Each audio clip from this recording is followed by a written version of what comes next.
What's the story, Morning Glory? What's the word, Hummingbird? Thank you so much for clicking on my channel and for joining me for this review of 90 Day Fiancé The Other Way, Season 5, Episode 20, Gimme a Breakup.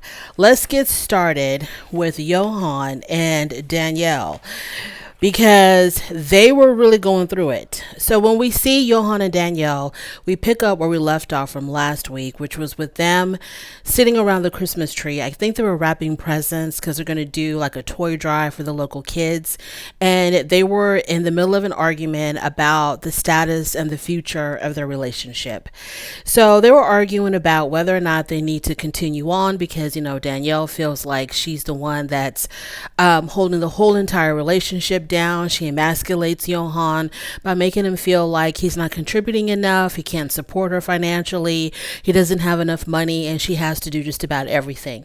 Johan tries to stand up for himself and let it be known the things that he's done in the relationship, the things that he's done for her, and in her eyes, it equates to absolutely nothing. So they're trying to figure out, are we going to continue on or are we going to go our separate ways? And it seems like they were leaning on going their separate ways. So even though they're in the throes of this argument, they still decide to do what they intended to do, which was to still give out the presents for the neighborhood children. So they go to the neighborhood and they give out the presents. And when they get back into the car, Johan says, I'm through, or I'm done. I'm done with it, because they're talking about, well, what do we do now? What do you want? What do you want? And Johan basically says, I'm through with the relationship. I can just go stay at my mother's house. So back at the apartment, as he's packing up his stuff, because this man is serious, he's not playing games, because in the car after they gave out the presents and they were talking about what they're going to do, it seems like Danielle was trying to call his bluff. It seems like Danielle was willing to continue on with the relationship, because she was like, well, what do you want to do? And he told her exactly what he wanted to happen. So I have a feeling that Danielle felt kind of blindsided by him, that he was really serious about leaving her. So back at the apartment, he is seriously packing up his stuff, and as he's taking clothes out of the closet and putting him in he has like a little bag, and he had like a trash bag that he was putting everything in. She was like, no, you're not going to take the things that I bought you. You're only going to take that you came into the relationship with, because you said that I never do anything for you, so evidently I never bought you any clothes, so don't take anything that I bought you, just take the things that you had before me. So he don't give a damn about that. He wants these clothes. So he keeps on taking the clothes, and he's like taking them by the hanger and just stuffing them in this garbage bag.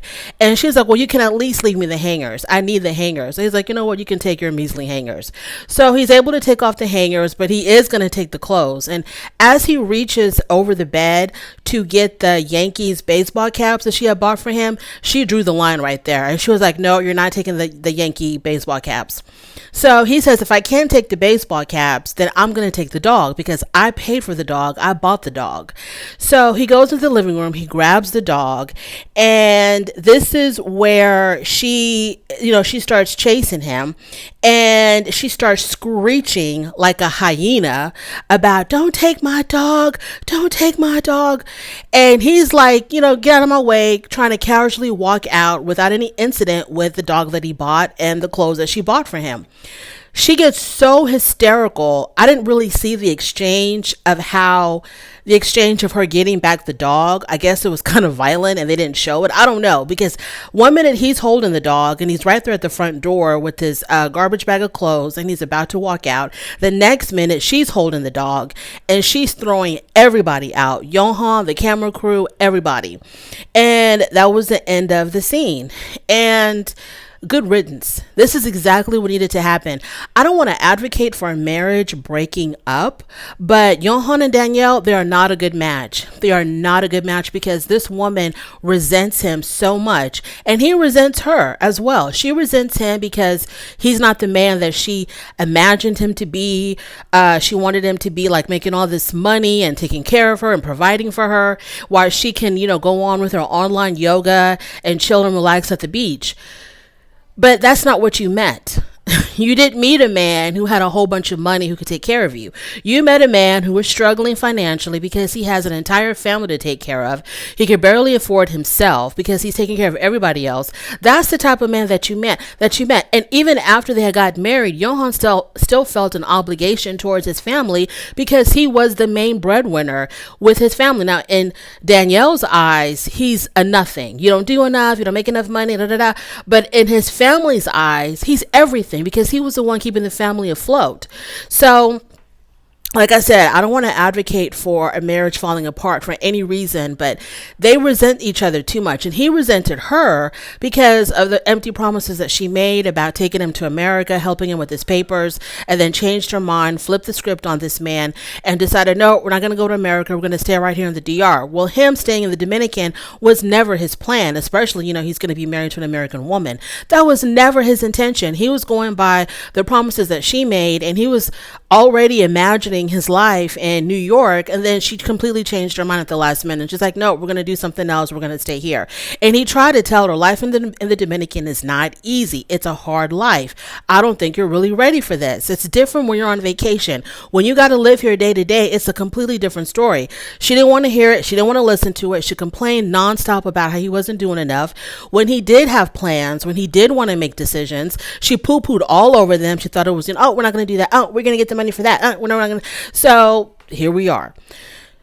But for her to want to take the dog when he bought the dog, I mean, if he bought the dog and he bought it for you and you feel like you're entitled to it, then the clothes that you bought for him, then he's entitled to that. I mean, what kind of a person will buy someone clothes? I mean, clothes of all things. It wasn't like he was trying to take Rolex watches and Mercedes Benzes or anything like that. He was just trying to take clothes that she had bought for him and, have the nerve to tell this man, no, you're not going to take the, what? Like what? She's on like a whole new level of pettiness. But good riddance to Danielle. Johan, you dodged a huge bullet by getting rid of this woman. And Danielle, go back to New York and take care of your bankruptcy. Moving on to Shekinah and Sarper. So when we see Shekinah and Sarper, once again, we pick up where we left off last week, where they had gone to the Turkish bathhouse, and the conversation of having children came up because Sarper, all of a sudden, he sees himself as, wanting to be a dad and wanting to have a baby with Shekinah. And Shekinah's like, our plan was to never have children. From day one, we had talked about this, and we never intended to have children. You told me you did not want to have kids. So we were on the same page up until now. Now, I don't know who got in his ear, maybe his parents, or maybe he's just using this whole baby thing as an excuse to break up with her. I don't know. But all of a sudden he wants to have a baby. He's trying to pressure her into having a baby, and she's saying hell to the no. So Shekinah very adamant about, no, she's not going to budge. She's not going to think about it. It's not like, no, let's just put that on the back burner. Nope. She's like, no, it's not happening. Not happening now. Not happening in the near future. And it's not happening in the far future either. So Sarper says that she needs to be more flexible on this whole baby thing. Okay, this is not like y'all are trying to decide if y'all should get a condo or a high rise, or if y'all should live in the suburbs or the city, when you want someone to be flexible. You're talking about bringing into the world a human being that you're going to be responsible for practically for their entire life. No, that's not what you talk about when you talk about being flexible. So he's like, I don't understand why you're being flexible, why you can't be flexible. He says, I'm bending for you, saying that I was once not wanting, one time I didn't want to have children. Now I'm being flexible enough that I'm, considering having children with you. So why can't you do the same for me? So Shekinah says that, if he keeps this up, if he keeps pressuring her, he's going to end up losing her. And Sarper says, you know what? I ain't worried about that. I can forget about you in 2 days. I'll forget about you. So then Shekinah says, you know what? My friends and family, they were right about you. And he says, what do you mean they're right about me? What did they say about me?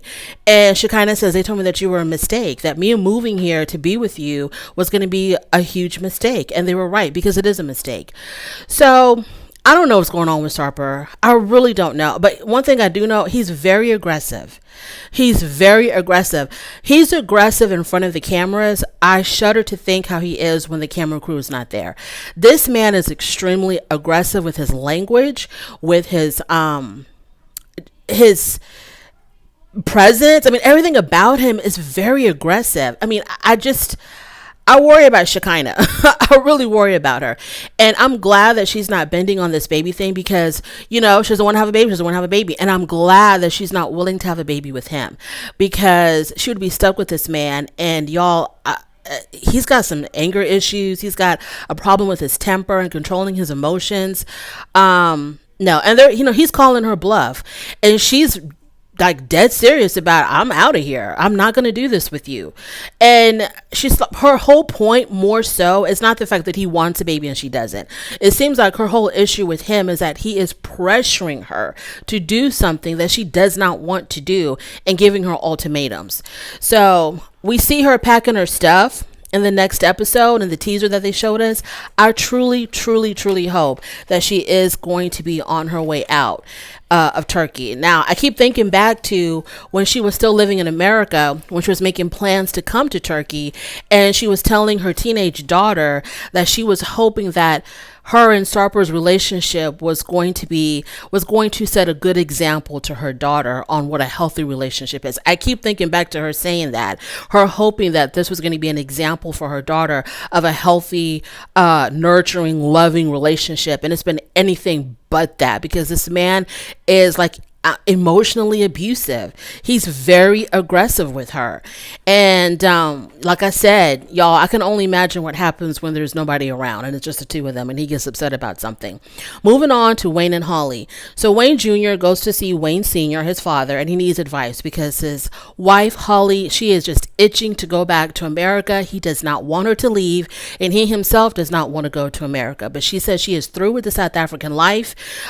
She's done with the blackouts. She's done with being scared, being home by herself because, there's a lot of crime there, according to Wayne Jr.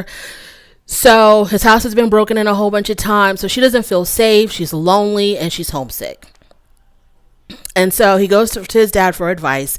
And at first, I think the dad thought that she wanted to go and be done with it. But then Wayne Jr. says, yeah, she wants me to go with her. And then I think Wayne Sr. was like, oh, okay, so she wants both of y'all to go. So Wayne Sr., he was like, no, she needs to buckle down and she needs to toughen up and work it out. Y'all are living here now. This is what she chose to do. So she can't just always want to get up and run whenever there's an issue, whenever there's a blackout or whatever. She just can't want to get up and run. No, she's going to have to work it out here. That's what his dad says. So later on, Wayne and Holly, they're out somewhere and they're having a conversation about Holly wanting to leave.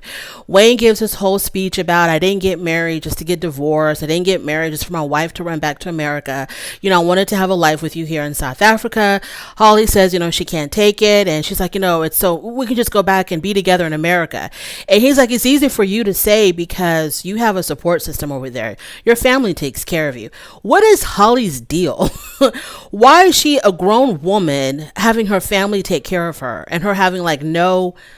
Does she have a job? I forgot what they showed us in the beginning of the season about her life. I think she's from Wyoming. Is she from Utah?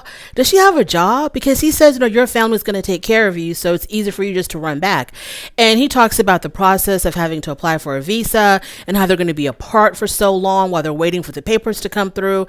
And he's like, I don't want to be away from you. I don't want to do a long distance relationship. I'm thinking about us being married and living here together as a family, not you going back to America, filling out a whole bunch of paperwork, waiting for us to finally reunite at some point in the future. And then him trying to figure out a whole new life in America. So he says to her, if I would have known that this was going to happen, I wouldn't have gotten married. So she takes serious offense to this when he says this. And he's like, I'm not saying that I don't love you or I don't want to be married to you. I'm just saying that if I knew that you were going to you're going to want to run back to America as soon as we got married, I would not have suggested that we get married. I would not have gotten involved with an American. And then she was like, well, then you should just be with one of these South African people. And then she bolts. Okay. She takes off and she runs. In a full sprint. It always makes me laugh when these people on reality TV, when they decide to get up and literally run for their lives away from the camera. It's one thing if you're walking really fast or maybe even a light jog, but she was in a full run. She was running for her life, trying to get away from these cameras. I'm like, girl, what are you doing? Where are you running to? I'm not understanding. Why do you feel the need to run? Why don't you just, anyways? So, she takes off, and I'm on Wayne's side because, Holly, you're the one that decided to come to South Africa. The beginning of the episode, at the beginning of the season, it was, oh, I'm leaving my whole life behind. Oh, I'm leaving to be with my husband in South Africa. This is all worth it. This is what I'm doing for love. This is the sacrifices I'm making for my man and to go be with him in South. What happened? What the hell happened, girl? You chose to live in South Africa. You chose to do that. I don't understand. You're the one that thought it was a great idea to come to South Africa. Your mom didn't like it. You still wanted to do it. Now you're here. Now you want to run back. That's very immature. So, yeah, figure it out. Moving on to Brandon and Mary. So it's the day of the wedding. Mary has mixed emotions, because she doesn't know if Brandon is, the man that she really wants him to be, if he can really grow up and mature and really take care of him and their baby, because he shows a lot of signs of immaturity. He argues a lot. He's lazy, just wants to play video games, and he's not making any damn money. Yeah, perfect guy to get married to. So, she's saying that she's not feeling the typical excitement for a bride. Her grandmother's going to be there at the wedding. Brandon's mom is going to be there at the wedding, but Lolo will not be there. Her grandfather is not going to be there because he's working. And I think he's just mad. I think Lolo is mad that he let this boy come live with him in his house. This boy violated his daughter, got her pregnant, and ain't making no money and plays video games all day. I think Lolo's mad. I don't think Lolo's working. I think Lolo's at a bar with his old man friends, and he's just trying to drown his sorrows at the bar. I don't think he's working. Anywho, but he is the one that's keeping the family together financially. Lolo is the one that's bringing in the money. But anyways, so Mary and her grandmother, they go to the venue to get ready for the wedding. Brandon and his mom stay at the house to get ready for the wedding. So the mom finds an opportunity to speak to her son and say, look, I talked to Mary, and Mary is upset with you because you're not doing enough. You need to step up to the plate. You need to man up, and you need to take care of your family, and you need to help her, and you need to be more involved and more present. And Brandon's like, okay, mom, thank you so much for the advice. Yeah, I'll do that. Okay, I hear you, whatever. So the mom does acknowledge, though, after she gave him, the strict talking to, she did soften it up a little bit, and she was like, but I do see you trying, and you've done more at your age than a lot of people have done who are twice as old as you. So I do see the accomplishments that you've made and how far you've come, etc. So now it's time for the actual ceremony. Brandon shows up at the ceremony, and he didn't know who was going to officiate it, and he was surprised to see the mayor there to officiate the wedding. And then Mary came down the aisle, and she looked really nice. She looked really pretty. Her makeup was done very well, and they exchanged vows. And what else do I have to say about this? Mary said that she was going to concentrate on the positives. She wasn't going to think about the negatives, because if she would have thought too much about the negatives, she would have been running towards the hills. But she says in her confession, I'm going to concentrate on the positives. And in her confessional, she also says, I know our love is real, so I'm going to marry him. And like, her face was like deadpan, no expression, no happiness, no nothing. She was like, I know our love is real, and I'm going to marry him. Good luck, girl. So they exchanged vows, like I said. Now they're married. Love it or hate it, this is the reason why we watch 90 Day Fiancé the other way. We want to see the American, who in this case is the foreigner, we want to see them move to this new country, acclimate to this new environment, try to make it work in this other country. We want to see the couple try to strive and stay together, and this is why we watch it. Mary and Brandon understood the damn assignment, as much as I hate it when people say that. Here I am saying it. Thanks, TikTok. So they understood what the purpose of this show is, and so they accomplished the goal. This is the reason why we watch 90 Day Fiancé the other way. He didn't do a lot of complaining about the Philippines. He wasn't like acting like a snarky American. He wasn't like, oh, I don't like this and I want to go back home and this is not how it is in America. he was okay with it. He's fine with it. And so I am proud of them. As much as I have criticized this relationship, because I think they're way too young. As much as I've criticized this relationship, they did what needed to be done. This is why we watch it. They're going to get married. He wants to stay in the Philippines. He doesn't want to come back. So bravo to them and congratulations to them. Now, Mary, you're about to have, well, she already had her baby in real time, but you had your baby. You're married. Put that uterus under lock and key. Okay. Get some prophylactics, birth control. Y'all, please do not start spitting out babies. Put that uterus under lock and key. You already have this one child. Try to make it work for like a year or two with this one baby before you even think about having another baby. Then they got invaded by bugs. A swarm of beetles came and just landed on this wedding ceremony. It was so many bugs. I think the bugs were like crawling in people's hair because Brandon's mom had to take down her hairstyle and like shake her hair because I think there were bugs. I mean, it was like a thick swarm of beetles came upon this wedding party, and they were everywhere. They were like covering the table. It seemed like they could possibly even have been flying in people's mouths. I mean, there were so many bugs. I don't know what the hell was going on. Moving on to Armando and Kenny. So Armando and Kenny, they decide to move forward with the lady that we saw them talking to. I forgot what the lady's name is. I want to say her name is Holly, but maybe not. They decide to go with her as their surrogate, and they arrive at the clinic to give their specimen, and they're going to do the milkshake. They're going to take the milkshake approach, which is the doctors are going to mix Armando and Kenny's specimen. So I guess they don't know who's going to be the actual father of the child or children. So yeah, that's what they're going to do. So they went into the little individual rooms to take care of business, make it do what it do, solo style, to be able to provide the sample, to help each other out. I'm pretty sure they're passing pictures back and forth of themselves to help each other out. And so, yeah, now it's just time to, mix all that up in the blender and boop, put it in the woman, and hopefully she'll get pregnant and they'll get their dream baby. And that's the end of my review. Thank you so much for joining me. I really do appreciate it. On your way out, please don't forget to rate the video if you like this content, subscribe to my channel. I'll definitely talk to you later. Bye.